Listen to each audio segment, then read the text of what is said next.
Meus irmãos, abramos a palavra de Deus em Efésios, capítulo 4. Nós leremos do verso 1 ao 6. Efésios 4, do 1 ao 6.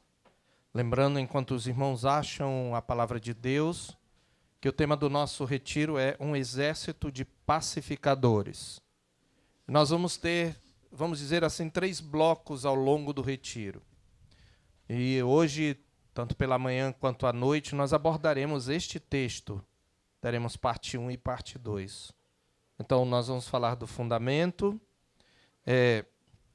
pensando, refletindo sobre os fundamentos, depois levantando o diagnóstico e, por fim, entendendo como pomos em prática a nossa missão pacificadora. Então, Efésios capítulo 4, de 1 a 6, diz assim a palavra de Deus. Rogo-vos, pois, eu, o prisioneiro no Senhor, que andeis de modo digno da vocação a que fostes chamados, com toda a humildade e mansidão, com longanimidade, suportando-vos uns aos outros em amor, esforçando-vos diligentemente por preservar a unidade do Espírito no vínculo da paz.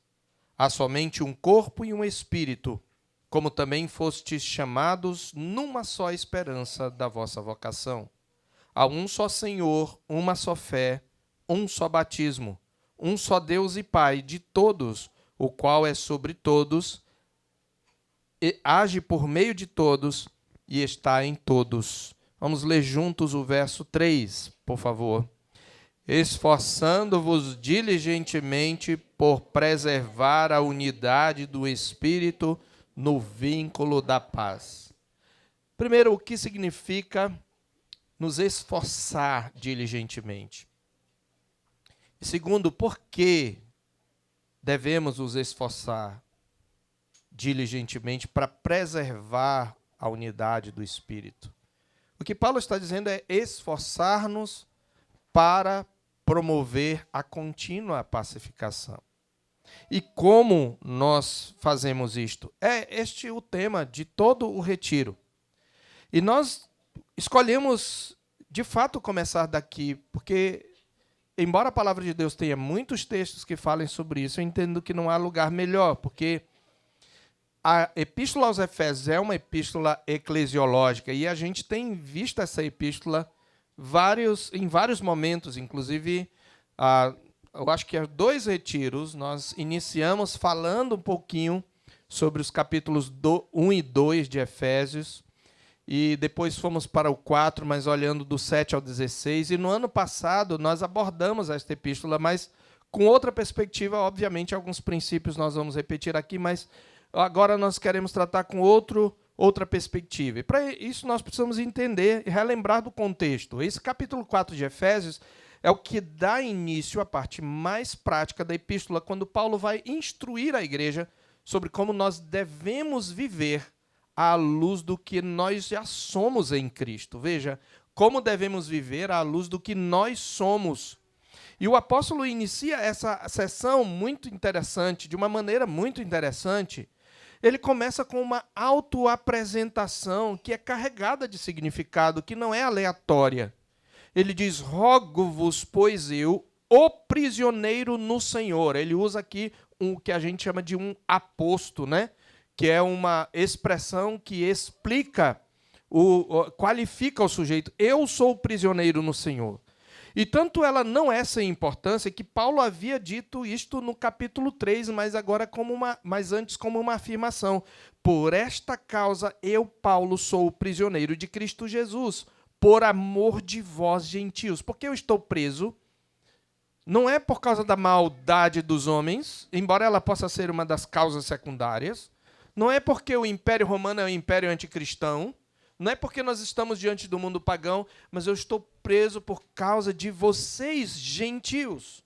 É isso que Paulo está dizendo. Então, a expressão no Senhor é a que confere riqueza ao substantivo prisioneiro, meus irmãos. Porque Paulo está atrelando a sua prisão não ao Império Romano, perseguidor da igreja, mas a Cristo. E ele começa assim porque sua condição, ele entende que não é um mero detalhe biográfico. Não é simplesmente fruto de uma guerra cultural. Para nós que gostamos disso hoje, né? Ela é parte, essa condição de Paulo, ela é referida como parte do argumento para as exortações que ele vai fazer a seguir. Como eu falei, ele já havia utilizado no capítulo 3, verso 1, apontando a causa pela qual ele se encontrava privado de sua liberdade. Qual era a causa? A edificação da igreja de Cristo, mediante a pregação do evangelho, o plantio de novas igrejas, a consolidação de igrejas já existentes. E assim ele estava levando o evangelho para os gentios, para construir esse corpo. Então nós precisamos entender exatamente o que ele falou nos capítulos anteriores. Essa causa pela qual ele se tornou prisioneiro, ele havia falado dela no capítulo 2. Ele havia dito que Cristo morreu não só para nos reconciliar com Deus, para nos ressuscitar, nos assentar nos lugares celestiais, mas também para nos aproximar da comunidade da aliança. Porque nós, gentios na carne, estávamos alienados das promessas da aliança. Porque ela era apenas para os judeus, naquele momento. Mas o Senhor já tinha planejado fazer uma igreja de todos os povos.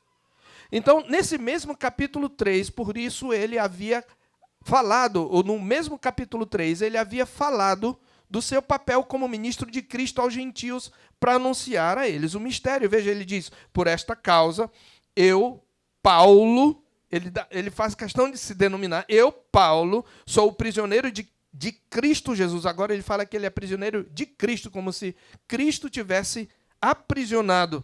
Por amor de vós, gentios, se é que tendes ouvido a respeito da dispensação da graça de Deus a mim confiada para vós outros. O que é isso? Dispensação tem a ver com a economia do evangelho. Essa é a palavra aqui, economia.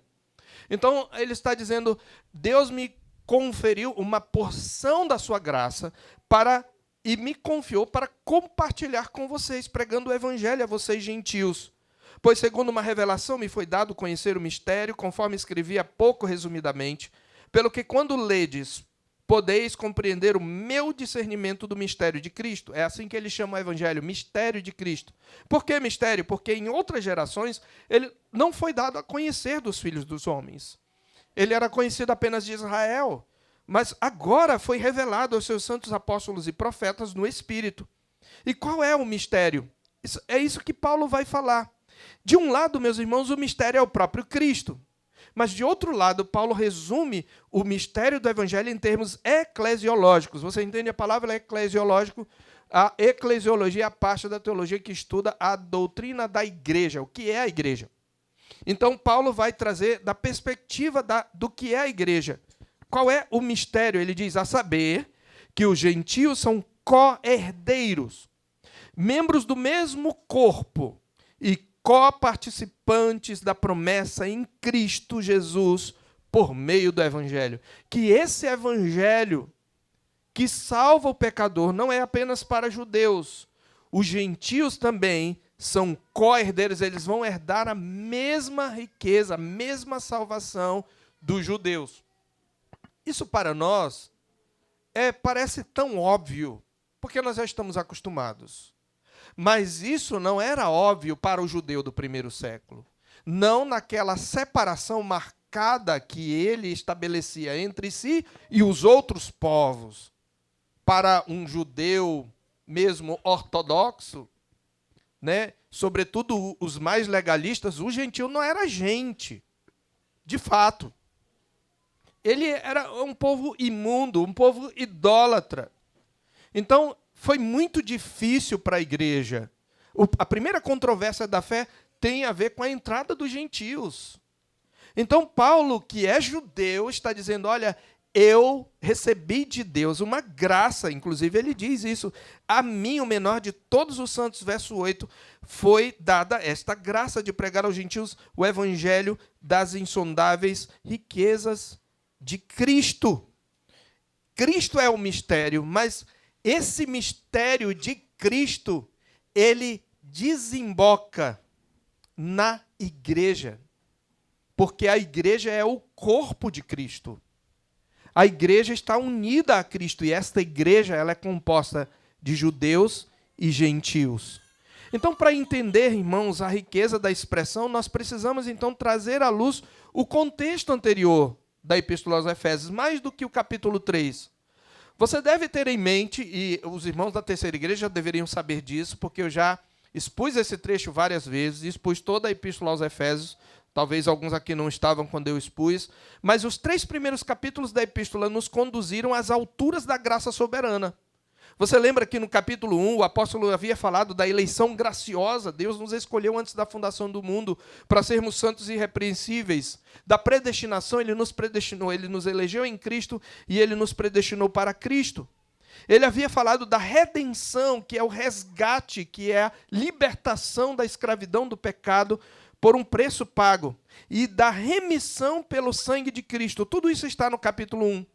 Ele falou que esse Deus que planejou desde a eternidade, Deus o Pai, esse Deus que nos redimiu, que executou a nossa redenção em Deus Filho, e esse Deus que desvendou essa vontade divina proposta em Cristo por meio do Espírito Santo, Ele também nos concedeu a fé salvadora e o selo do Espírito Santo. Tudo isso está no capítulo 1, do verso 3 até o verso 13.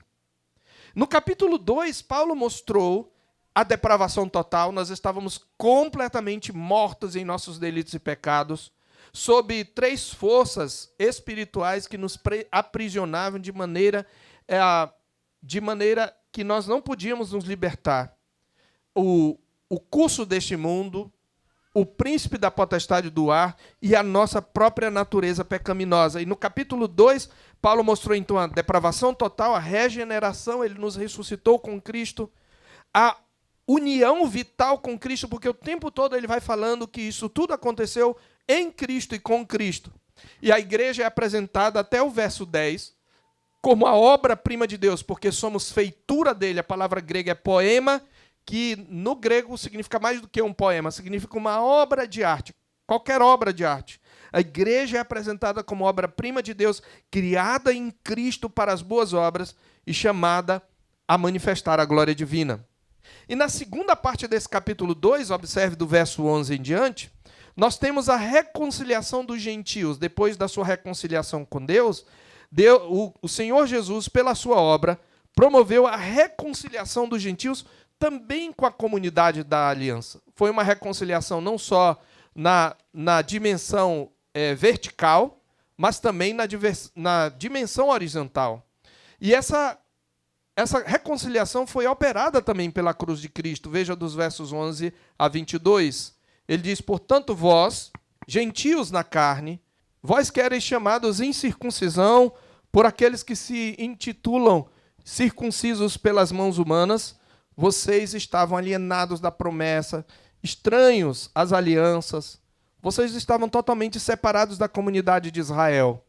Mas em Cristo, vocês, que eram pagãos, que eram imundos, que estavam sem Deus no mundo, sem Cristo, perdidos, vocês, por meio da cruz de Cristo, foram aproximados. Ele derrubou a parede de separação que havia entre nós, Paulo é um judeu, e vocês, e ele criou de nós o mesmo povo, sem distinção. Vocês não são de segunda classe. Irmãos, Paulo está falando algo que é praticamente uma declaração de amor. Ele é um judeu. Ele está dizendo, vocês são iguais a mim. Agora, em Cristo, nós somos um só povo. Vocês não são de segunda classe. Vocês foram aproximados pelo sangue de Cristo. Vocês são agora da família de Deus. Vocês são santuário de Deus. Vocês são o corpo de Cristo. Então, no capítulo 3, Paulo, então, a partir do verso 1, ele fala do seu papel em exatamente anunciar a boa nova àqueles que outrora estavam longe, mas agora foram aproximados pelo sangue de Cristo. Então, agora veja, preste bem atenção, mantenha sua mente concentrada, à luz de tudo o que Paulo havia dito na primeira parte da epístola, na primeira metade da epístola, ele agora roga aos seus leitores que vivam as implicações dessas verdades num estilo de vida digno. Eu rogo a vocês, aqui Paulo está fazendo um convite caloroso. Ele usa uma expressão que significa encorajar e também suplicar. Eu rogo a vocês, eu, prisioneiro. Aí é por isso que ele lembra, eu, que estou preso por esta causa, que fui privado da liberdade, que entreguei a minha liberdade por isso. Eu rogo que vocês vivam exatamente de acordo com o que vocês são. Ele começa dizendo quem vocês são, o que Cristo fez. E por causa de quem vocês são em Cristo, eu rogo que vocês adotem um novo estilo de vida. Então, Paulo aqui, ele passa da exposição à exortação. Embora ele vá continuar trazendo doutrina, como nós veremos, ele agora especialmente se concentra na prática. E aqui temos uma primeira lição. Irmãos, que é algo que nós sempre repetimos, mas precisamos sempre repetir. A ética cristã flui, a ética e a moral cristã fluem da obra redentora de Cristo. A moralidade cristã sem a obra redentora de Cristo é mero moralismo, é mero legalismo. Muitas pessoas acham que legalismo é a gente, de alguma maneira, condenar algum tipo de costume. Mas não é simplesmente isso. Até porque alguns costumes, ainda que não sejam tidos como pecados, dependendo da associação que se faz em determinada cultura, precisam ser, de fato, evitados pelos cristãos. Mas o ponto aqui central do legalismo é concentrar-se na prática das obras da lei como um meio de salvação ou como um meio meritório, de orgulho pessoal. Mas o ponto é que a ética cristã, o cristianismo tem uma moral, tem uma moralidade, mas essa moralidade flui da obra redentora. É só a partir de agora que Paulo vai falar da santidade de vida, de como devemos viver para Deus. Então, a vida prática nasce da obra consumada. Então, se nós quisermos, irmãos, formar um exército de pacificadores, nós precisamos começar aqui, com a identidade. Essa é uma palavra bem da moda hoje, identidade. Só que, às vezes, a gente pensa em termos pagãos, né? A gente pensa em termos de identidade, eu sou mulher, e como mulher, e aí você tem todo um discurso como mulher. Eu sou homem, e ainda até aqueles que nem uma coisa nem outra. Mas o ponto é, ou eu sou negro, ou eu sou indígena, eu sou assim, esse é quem eu sou. Nós estamos assistindo ao que um autor chama de Carl Truman, de ascensão e triunfo do self moderno. O eu está triunfando, o eu está acima de tudo. A minha identidade, a minha autenticidade. Porém, a palavra de Deus nos mostra que a nossa identidade está conectada com Cristo. E ela parte da nossa união com Cristo. Então, aqui é que nós começamos. Por que nós somos um exército de pacificadores? Por que nós temos que nos empenhar na pacificação?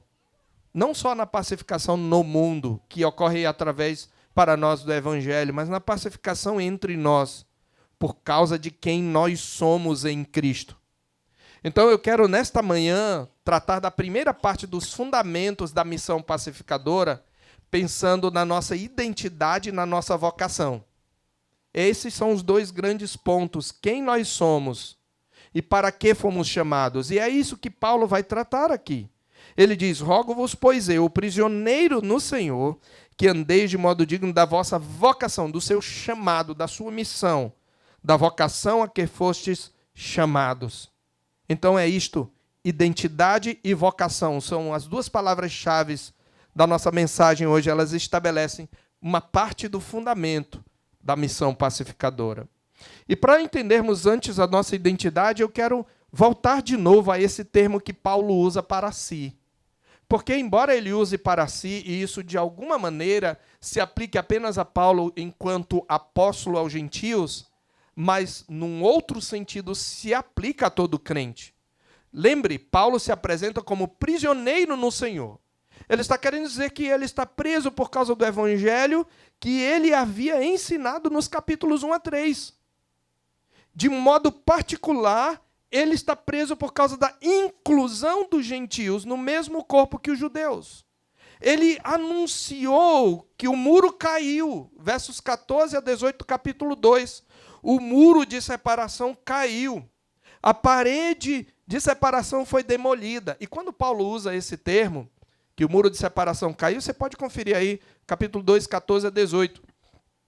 Ele aboliu a parede de separação. Ele está usando como figura aqui, o contexto é o do templo.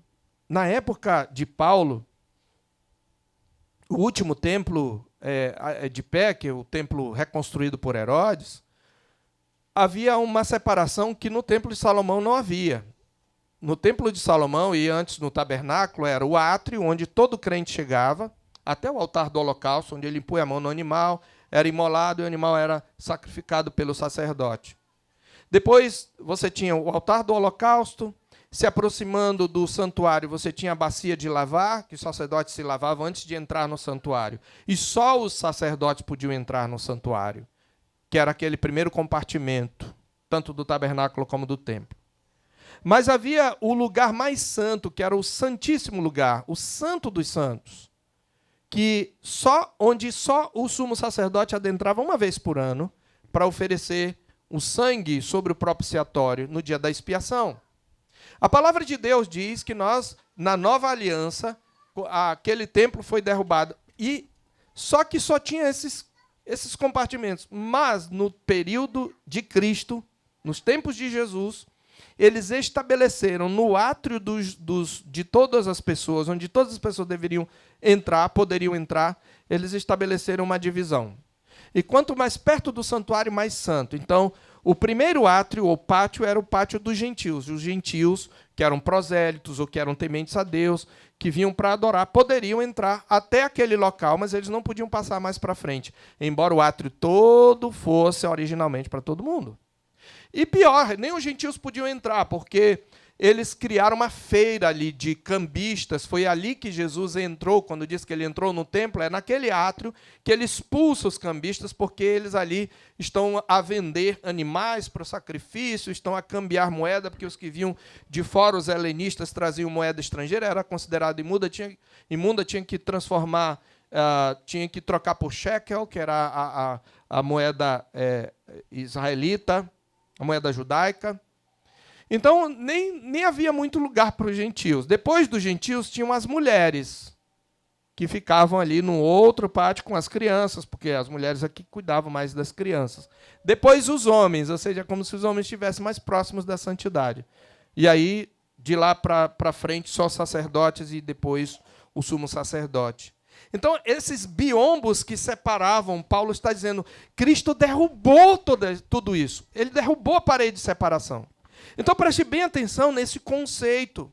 Ele está dizendo que Jesus, o muro caiu, a parede de separação foi demolida, e que dos dois, judeus e gentios, agora Cristo criou um novo homem. Está tudo no capítulo 2, versos 14 a 18. Tudo junto e misturado, agora um só povo, não tem segunda classe. Então, por meio de Cristo, fomos reconciliados com Deus, mas também reconciliados entre nós. Esse é o ponto importante para nós aqui. Fomos reconciliados entre nós. A alienação deu lugar à reconciliação. A reconciliação resultou em edificação. Edificados sobre o fundamento dos apóstolos e profetas, Deus reuniu, irmãos, redimidos dentre povos que jamais se uniriam por inclinação natural, por identidade cultural, para formar um só corpo, uma só família e um santuário vivo para a habitação no Espírito. O mesmo Espírito que habita no judeu, habita no gentio. Essa mensagem, este é o ponto, custou a Paulo a liberdade. Curtis Heffelfinger, comentando essa autoapresentação, e eu vou citá-lo bastante, porque ele tem um livro muito interessante, que foi um dos meus livros de pesquisa, A Igreja Pacificadora. ele, comentando esse trecho, ele diz assim, que essa autoapresentação, prisioneiro, demonstra a completa dedicação de Paulo à missão de unir, de pacificar judeus e gentios no mesmo corpo. Percebe o nosso tema aqui? Paulo não só teve que quebrar barreiras culturais que ele, como judeu, tinha. Ele foi além. Ele abriu mão, ele arriscou sua liberdade exatamente para pacificar, unir judeus e gentios no mesmo corpo. Como diz Ethel Finger, elas valiam todo o sofrimento que ele suportava. Observem comigo, irmãos, a pacificação, porque o que ele está falando, volte para o capítulo 2 aí, para você entender o que eu estou falando, para você não, talvez não achar que eu estou forçando o contexto. Verso 14, porque ele é a nossa paz, o qual de ambos fez um. Ambos quem? Toda vez que ele fala ambos é judeus e gentios.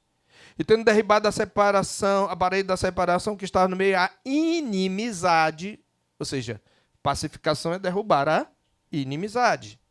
Aboliu na sua carne a lei, e diz assim, a lei de ordenanças, dos mandamentos na forma de ordenanças, para que dos dois, judeus e gentios, criassem em si mesmo um novo homem, fazendo a paz, e reconciliasse ambos em um só corpo com Deus, por meio da cruz, destruindo por ela a inimizade. E vindo, evangelizou o quê? Paz. Veja como a palavra, tanto a palavra paz, claramente, como palavras do campo semântico paz estão aí. Unir, por fim a inimizade, paz aos que estavam longe e paz também aos que estavam perto. Então veja, o que Paulo está dizendo aqui é que a pacificação dos povos foi fundamental para a edificação da Igreja de Cristo. A unidade da Igreja, portanto, não é um ideal secundário. Aqui estamos falando do fundamento para a nossa missão pacificadora. A unidade da Igreja não é um ideal secundário. É parte essencial do plano eterno de Deus. É parte essencial, irmãos. E mais, é uma parte prioritária. Por isso, quando Paulo fala, meus irmãos, da unidade, ele fala aqui como alguém que pagou um preço por ela. O preço da sua liberdade.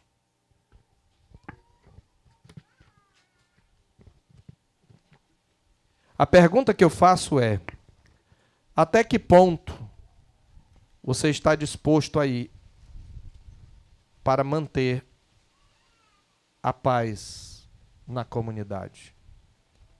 O que você está disposto a sacrificar? Esse é o ponto. E Paulo, nós vamos ver, ele não está falando isso aleatoriamente. Porque exatamente nesses primeiros versículos, o versículo central é o verso 3. Esforçando-vos diligentemente para preservar a unidade do Espírito no vínculo da paz. Esse versículo ele é cercado, ele é emoldurado pelos fundamentos dessa convocação. Então, a unidade, irmãos, que preservamos com dificuldade, é a unidade que Cristo conquistou com sangue. Veja, antes de falar do seu sacrifício, é interessante porque Paulo, quando fala do seu sofrimento, ele diz que ele preenche o que resta das aflições de Cristo. Não porque o sacrifício expiatório de Cristo seja insuficiente. Não é nesse sentido que ele completa. Nesse sentido, ela não precisa ser completada. Mas no sentido do sofrimento pela causa do Evangelho, pelo avanço do Evangelho. Nesse sentido, quando nós sofremos por causa do Evangelho, nós preenchemos o que resta das aflições do Senhor. Porque quando a igreja sofre, é Cristo quem está sofrendo. Não foi o que ele falou para Paulo? Saulo, Saulo, por que me persegues? Então, veja, a unidade que nós preservamos com dificuldade, antes de falar do seu sofrimento, ele falou de quem?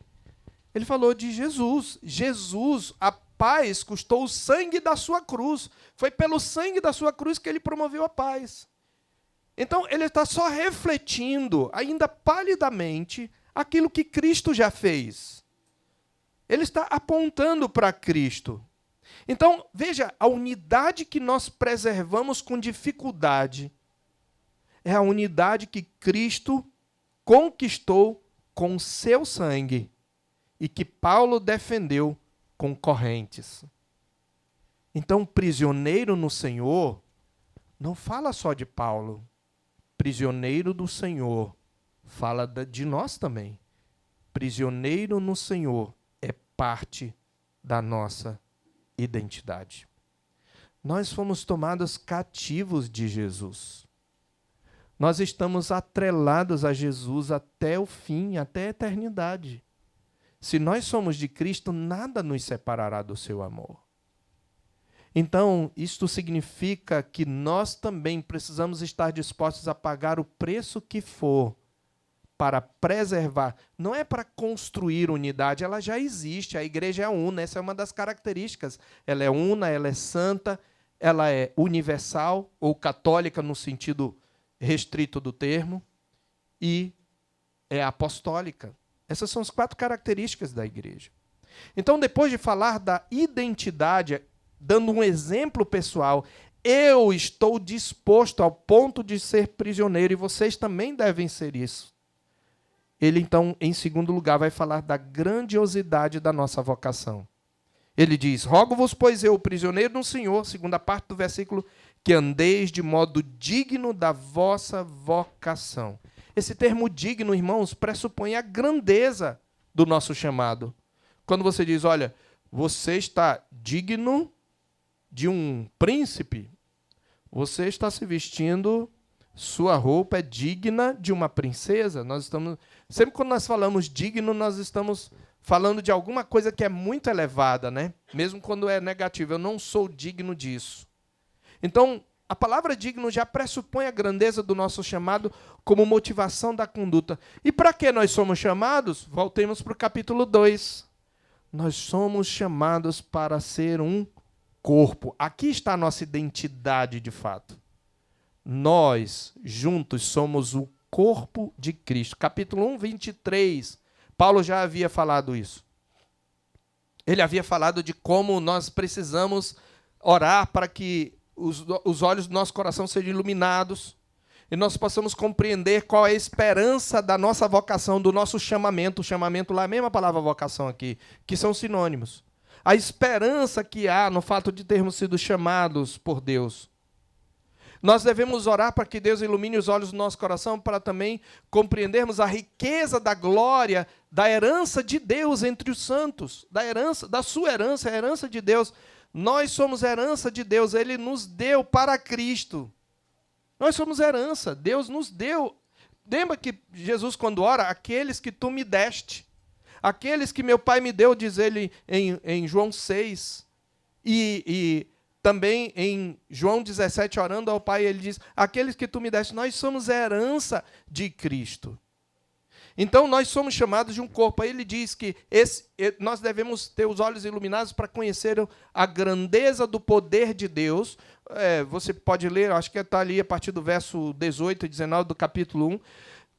Poder esse que Deus exerceu em Cristo, ressuscitando dentre os mortos e fazendo assentar-se acima de todo principado, potestade, todo nome que se possa referir no céu, na terra ou embaixo da terra.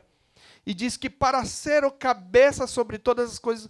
Irmãos, perceba a grandiosidade dessa verdade. A gente precisa orar para captar. Paulo ora para que tenhamos o coração iluminado para entender e para nos embevecer com essa verdade. Veja o que Paulo vai dizer. Para ser o cabeça sobre todas as coisas. Ele está acima de principados, potestades, constelações, galáxias, todo nome que possa se referir, todo ele está abaixo de Cristo. Mas o que ele fez com esse Cristo cósmico, com esse Cristo acima de todas as coisas, com esse Cristo separado da criação, ele deu esse Cristo à igreja. Essa é a maior riqueza que temos. Para ser o cabeça sobre todas as coisas, o deu à igreja, a qual é o seu corpo. Ela está unida como corpo, como extensão corporativa de Cristo. Ela é a plenitude, é a igreja que está sendo chamada no verso 23 de plenitude daquele, de Cristo, que a tudo enche em todas as coisas. Nosso coração precisa amadurecer para entender essas verdades.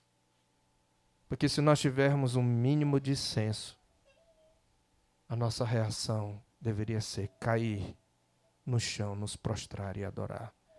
Deus deu aquele que enche os céus e a terra, que os céus e a terra não podem conter, a nós. E o uniu para sempre a nós. Nós somos corpo de Cristo. Cristo é a cabeça, a igreja é a sua plenitude. O mundo não vê o Cristo entronizado, mas vê a sua presença manifestada onde? No corpo. Isso é o que somos. Isso é o que nós, tão diferentes somos, juntos, não isolados, juntos. Ninguém é corpo sozinho, ninguém é igreja sozinho. Juntos, apenas juntos, nós somos o seu corpo. Mas ele fala outra verdade sobre quem somos. Nós também somos uma família. Uma família unida por laços mais fortes e mais permanentes do que os laços consanguíneos. Os laços consanguíneos vão se acabar com a morte, mas os nossos laços perdurarão. Irmãos, eu vou pedir para você fazer esse exercício agora. Fique tranquilo que eu não vou pedir para você falar nada para o irmão do seu lado, mas só olha para ele. Olhe uns para os outros. Se esse que está do seu lado é crente em Jesus, você tem um laço com ele mais duradouro e permanente do que com seus pais, do que com seus filhos, do que com seus irmãos consanguíneos. Porque se um deles não for de Cristo, eles vão para outro lugar. Mas aquele que está do seu lado. Agora não olha para o lado nem para trás, só pensa. Quem é o irmão ou a irmã mais difícil de engolir na igreja para você? Pense agora. Todo mundo tem um. Eu tenho. Davi.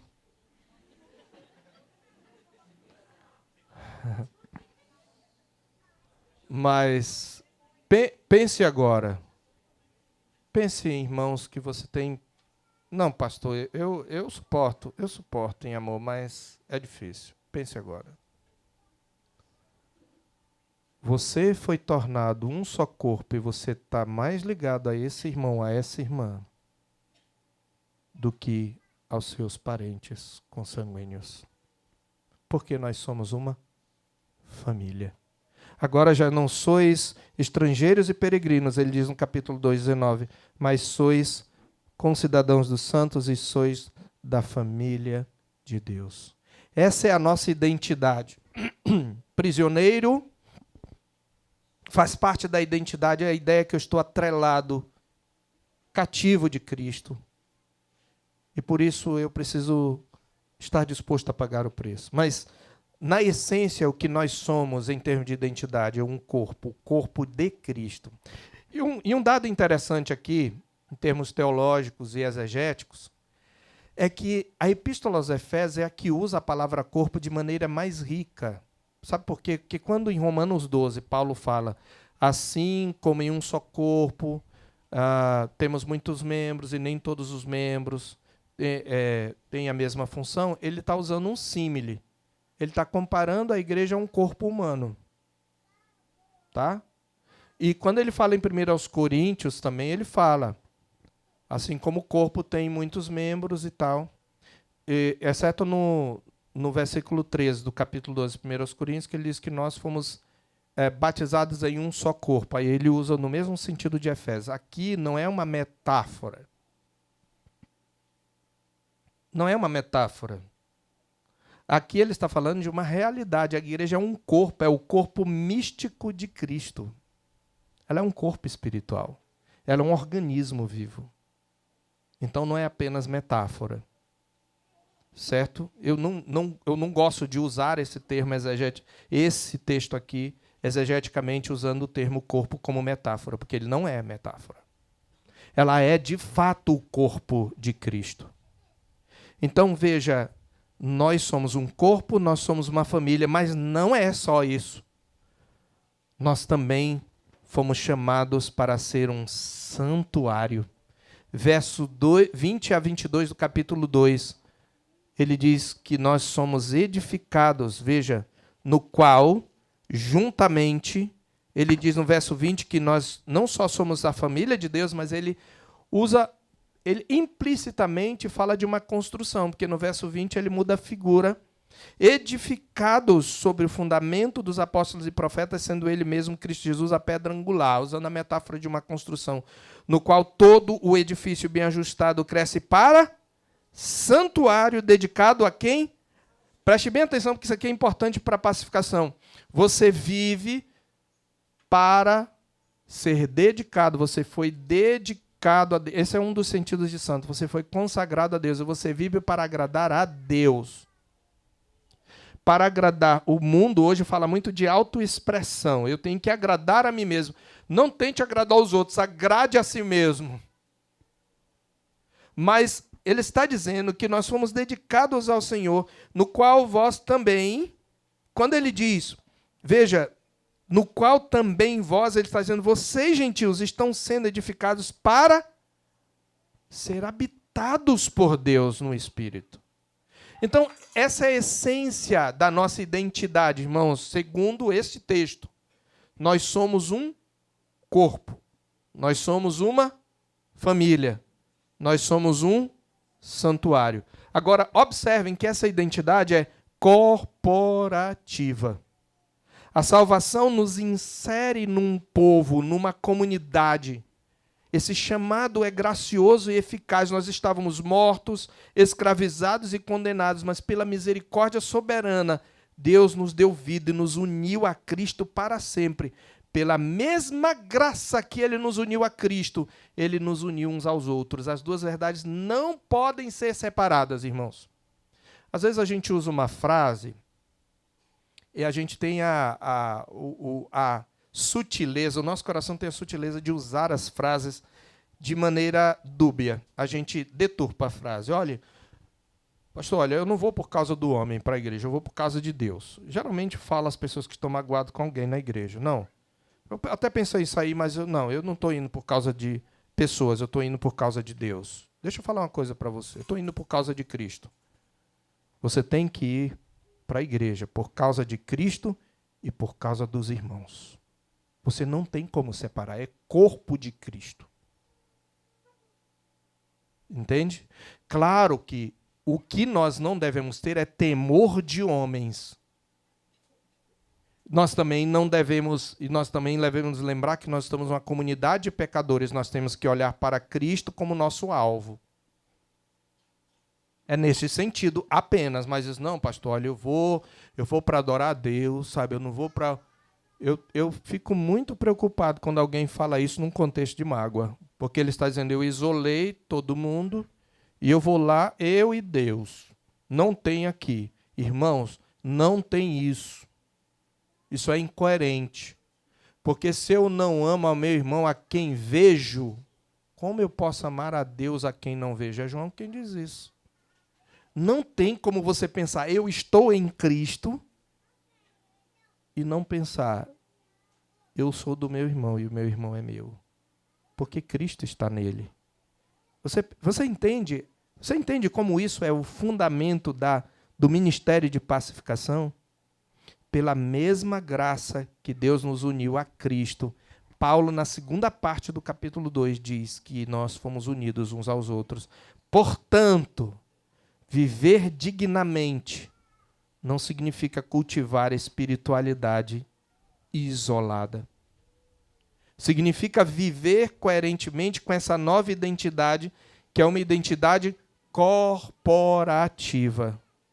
A vocação, irmãos, a vocação cristã não é privada. Nós vivemos num mundo que é muito voltado para o afetivo e para o indivíduo. E muitos púlpitos incentivam esse individualismo. Mas a vocação não é privada, ela é eclesial, ela é comunitária.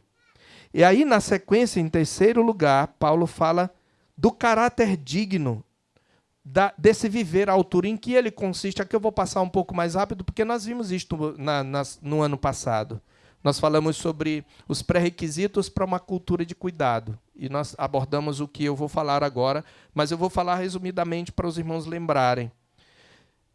Então, se eu tenho essa identidade, nós somos um corpo, uma família, um santuário, e devemos estar dispostos até a sacrificar nossa liberdade por causa desse corpo, dessa família, desse santuário. Então, como é que nós devemos andar na prática? Aí Paulo, então, fala de 4, pelo menos, virtudes. No verso 2, Paulo resume. Eu estou falando agora do caráter, então, digno da vocação. Nós falamos sobre o preço dessa vocação, a grandiosidade da nossa vocação e quem nós somos e qual é o caráter digno. Paulo mostra 4 disposições ou atitudes que tornam possível a preservação da nossa unidade. E quais são? Ele fala, com toda, como é que é o modo digno? Com toda humildade e mansidão e longanimidade, suportando-vos uns aos outros em amor. Então, eu vou só relembrar os irmãos, porque no ano passado nós falamos isso bem extensamente, né? Primeiro, nós precisamos cultivar essas virtudes, são virtudes de Cristo. Ele disse, eu sou manso e humilde de coração. Então, nós precisamos cultivar as virtudes que o nosso Senhor tem. E a primeira delas é a humildade. Não tem como preservar a unidade sem humildade. E sabem, irmãos, no mundo antigo, assim como no nosso, humildade era vista como uma fraqueza servil. Essa palavra não era vista como virtude para os gregos. Mas no Evangelho ela se torna a virtude central. Cristo declarou-se manso e humilde de coração. E o apóstolo ordena que nós nos cinjamos de humildade no trato de uns com os outros. Humildade, irmãos, ele vai falar em Filipenses 2, é o oposto do partidarismo. Quando eu estou tão apegado ao meu grupo de afinidade que tudo que eu faço é sempre defender esse grupo, mesmo quando ele está errado. E é também o oposto da vanglória. Então, partidarismo busca espaço e afirmação. Vanglória busca um reconhecimento vazio. Mas a humildade reconhece a própria pequenez diante de Deus e atribui toda a virtude à sua graça. A humildade também se manifesta na disposição, preste atenção, de ouvir mais do que de falar. Humildade se expressa na disposição para ser admoestado, mais até do que para admoestar, e na disposição de não se colocar acima dos outros. O orgulho é exatamente o oposto dessa humildade. A humildade é antídoto para o orgulho. A mansidão é a força sob controle. O termo, eu falei isso ano passado, era usado, por exemplo, para animais fortes como o cavalo, que adestrados, mesmo tendo força, eles utilizam essa força de forma útil e disciplinada. Um cavalo, disse certo biólogo, tem mais força que um tigre. E talvez um tigre só não consiga bater um cavalo. Se ele levar um coice, ele pode ficar aleijado. Mas adestrado, ele pode ser montado por uma garotinha e fazê-la campeã dos 3 tambores, como eu já vi, garotinha de 5 anos. Na relação com Deus, irmãos, a mansidão significa aceitar a sua providência com confiança. Na relação com os irmãos, significa responder com brandura, controlar a ira, saber distinguir entre indignação justa e reação pecaminosa. Até palavras podem incendiar conflitos ou podem apaziguá-los. O manso possui domínio próprio e usa sua força para edificar.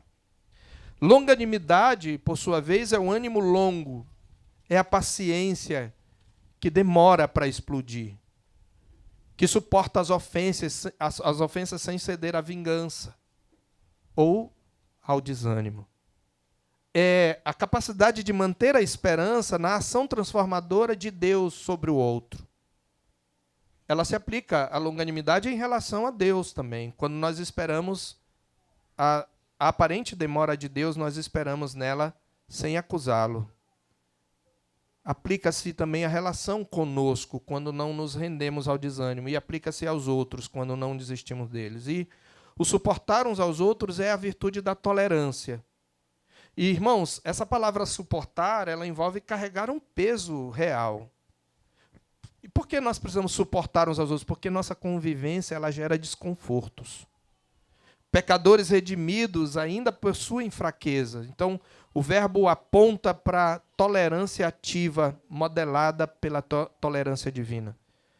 Pessoas perfeitas não precisam ser toleradas, não é? Só precisam ser toleradas aquelas pessoas, os crentes de verdade, que ainda estão em processo de santificação. Então, a unidade é preservada quando nós suportamos uns aos outros em amor. Veja, essas virtudes elas não criam a unidade, elas preservam o que o Espírito já produziu. E elas são, de novo, as virtudes de Cristo. As virtudes que Cristo demonstrou na sua prática de vida. E aí, por último, para nós já concluirmos, essa unidade, entendendo nossa identidade, munidos dessas virtudes que cultivamos, é que Paulo então diz: esforçando-vos diligentemente por preservar a unidade do Espírito no vínculo da paz. Esse verso 3, ele coroa, meus irmãos, a exortação. Essa palavra esforçando-vos diligentemente, ela exatamente está mostrando que preservar a paz não é fácil. E também que não é confortável. A palavra grega usada por Paulo para esforçar-se carrega primeiro a ideia de velocidade, de urgência. Sabe o que quer dizer? A gente não tem que ficar enrolando para preservar a paz. A gente tem que ser rápido, zeloso. A palavra tem a ideia de velocidade, de urgência e de energia, de toda a energia. Esse termo ele ocorre diversas vezes no Novo Testamento, sempre transmitindo a ideia de uma diligência ativa voltada para o futuro. Comentando esse verso, Raphael Finger afirma: uma vida consistente com o chamado glorioso de Jesus se esforça para salvaguardar o tesouro da unidade na Igreja de Cristo. Essa é a prioridade 1 de uma caminhada digna de Jesus. Veja, é interessante isso. Paulo só vai falar da santidade pessoal no versículo 17 em diante. Quando ele fala do viver digno, ele começa com virtudes relacionais. Ele mostra qual é a nossa prioridade. Então, Marcus Barth, também comentando essa força verbal, ele diz: é quase impossível reproduzir com exatidão a urgência contida no verbo grego subjacente. Não se trata de apenas pressa e paixão, mas um esforço total de todo o homem. É o que essa palavra expressa. O que envolve sua vontade, seus sentimentos, sua razão, sua força física e a atitude total. O imperativo, o particípio encontrado no texto grego, que para nós é gerúndio, né, mas ele está fazendo a análise aqui do grego, e ele não tem gerúndio, ele chama particípio presente, exclui a passividade, exclui o quietismo, e uma atitude de esperar para ver, ou uma diligência temperada por toda a velocidade deliberada. Sua é a iniciativa. Paulo está dizendo: faça isso agora. Faça isso de forma sincera. Você deve fazer isso. Eu estou falando sério. Essas são as conotações. Irmãos, a unidade é dom do Espírito. Preservá-la é uma responsabilidade nossa. O texto exclui toda a apatia e neutralidade, cada crente é convocado a se esforçar para manter a unidade. É por isso que prisioneiro é um termo que figurativamente deveria se aplicar a nós. E o mesmo autor que eu já citei várias vezes, ele capta fielmente as implicações desse fato para todos os crentes. Ele diz assim: a metáfora do prisioneiro transmite um conceito importante. É assim que temos que nos ver quando se trata de manter a unidade na igreja, quando alguém ou algo ameaça perturbá-la. Os que lutam pela excelência na pacificação começam enxergando-se como cativos de Jesus e de sua vontade, quando se trata dessa tão importante prioridade. Não é algo negociável para eles, pois receberam uma ordem do Rei Jesus, o capitão da sua salvação. Eu concluo, irmãos. Paulo escreve como prisioneiro da unidade, prisioneiro da pacificação. E ele roga que andemos de modo digno dessa vocação. Ele descreve o caráter que preserva essa identidade. E ele nos convoca a um esforço total. Nós somos corpo, irmãos. Somos família. Somos santuários. Nós precisamos parar. Aproveite o dia do Senhor para refletir sobre isso. Somos um corpo, somos família. Diga isso para si mesmo várias vezes. Somos santuário. Cristo nos uniu pelo seu sangue. O Espírito habita em nós. Deus age no meio do seu povo. Essa é nossa identidade. Qual será a nossa postura? Um exército de pacificadores, portanto, não é formado por espectadores. Ele é composto de homens e mulheres que se veem como cativos do Senhor, conscientes da grandeza da sua vocação e dispostos a se empenhar, toda a energia para preservar a unidade do Espírito no vínculo da paz. Então, a pergunta final não é se preservar a unidade é importante. A pergunta é que lugar ela ocupa em nossa vida. Será que ela ocupa a unidade, a paz entre nós? Ocupa em nossa vida a prioridade que ela ocupa no coração de Cristo? Tendo dito isso, eu quero trazer aplicação em forma de alguns princípios bem breves para nós refletirmos. Primeiro, esse texto nos chama a assumir a nossa identidade corporativa. E essa identidade tem que ter prevalência sobre o nosso eu. Ok? Isso é muito importante. Então, assuma a sua identidade corporativa. Você foi chamado para ser parte de um corpo, membro de uma família e pedra viva de um santuário. Examine sua postura diante da igreja. Você se vê como integrante indispensável à edificação do corpo? Ou como observador eventual? Rejeite toda forma de individualismo espiritual e comprometa-se concretamente com a comunhão, com a frequência, com o serviço e com a submissão mútua. Segundo, esse texto nos chama a considerar a unidade como prioridade inegociável. Então, considere a unidade como prioridade inegociável. Se Paulo suportou correntes por causa da unidade entre judeus e gentios, nós não podemos tratá-la como um assunto secundário. Então, diante disso, pergunte-se, diante de conflitos, quando você tem um conflito, pense aí, no último conflito, já estamos concluindo, mas pense, não deixe de aproveitar essa oportunidade. Qual foi o último conflito que você teve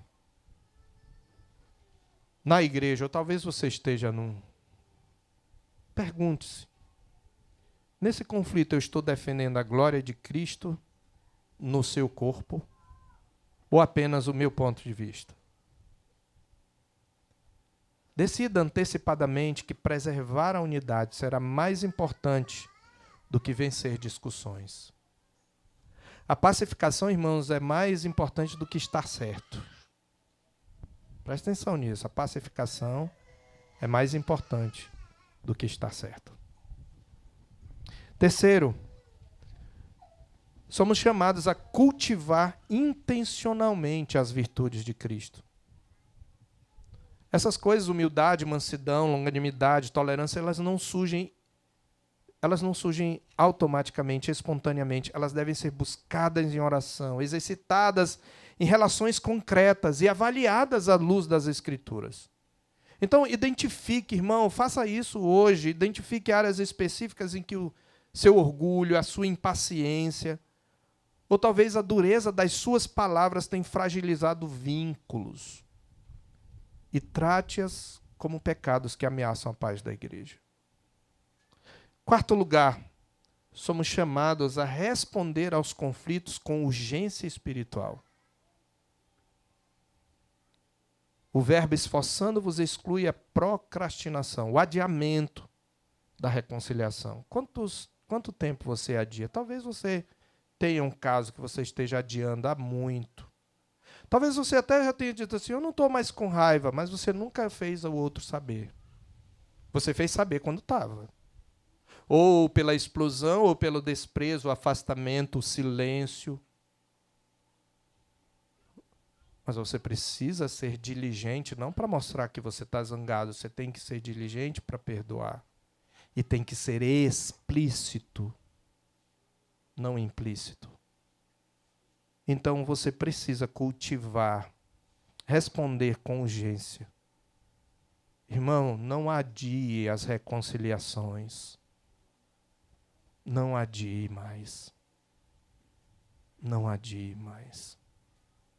Não alimente ressentimentos, não remoa, não fique falando para si mesmo o quanto ele ou ela lhe ofendeu, o ofendeu. Não espere que o tempo resolva. O tempo não resolve. Não espere que o tempo resolva o que exige arrependimento e diálogo. Tome a iniciativa. Procure o irmão ou a irmã. Peça perdão quando necessário. Isso é esforçar-se diligentemente. Peça perdão.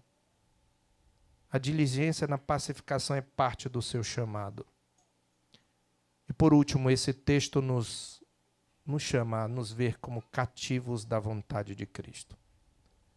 Se nós somos agora figuradamente prisioneiros no Senhor, nossa lealdade primeira é a sua ordem de preservar a unidade. Nós fomos feitos para satisfazer aquele que nos arregimentou.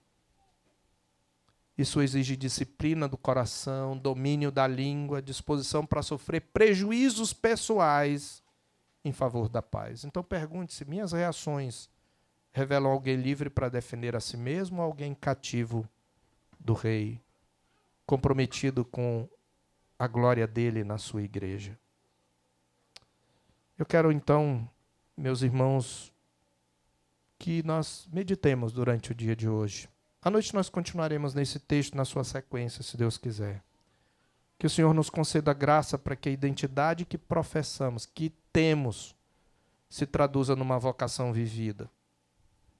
E que a unidade que Ele conquistou com sangue, e que muitos lutaram com o preço de sua liberdade, seja preservada com zelo por aqueles que verdadeiramente se reconhecem como os seus prisioneiros. Vamos orar. Louvamos o Teu nome pela Tua palavra, Senhor. E suplicamos que o Senhor a aplique ao nosso coração, fazendo-nos entender que viver em paz é a prioridade número 1 nossa, enquanto comunidade. Preservar essa unidade. Como o Senhor Jesus mesmo disse, nesta característica em especial, acima de todas as outras, conhecerão todos que sois meus discípulos, se tiverdes amor uns pelos outros. Ajuda-nos a nos comprometer com aquilo que somos em Cristo Jesus. Em nome dele nós oramos, e que a graça do nosso Senhor e Salvador Jesus Cristo, o amor sacrificial de Deus, o nosso Pai, e a comunhão consoladora do Espírito seja conosco e com todo o povo de Deus, agora e para sempre. Amém.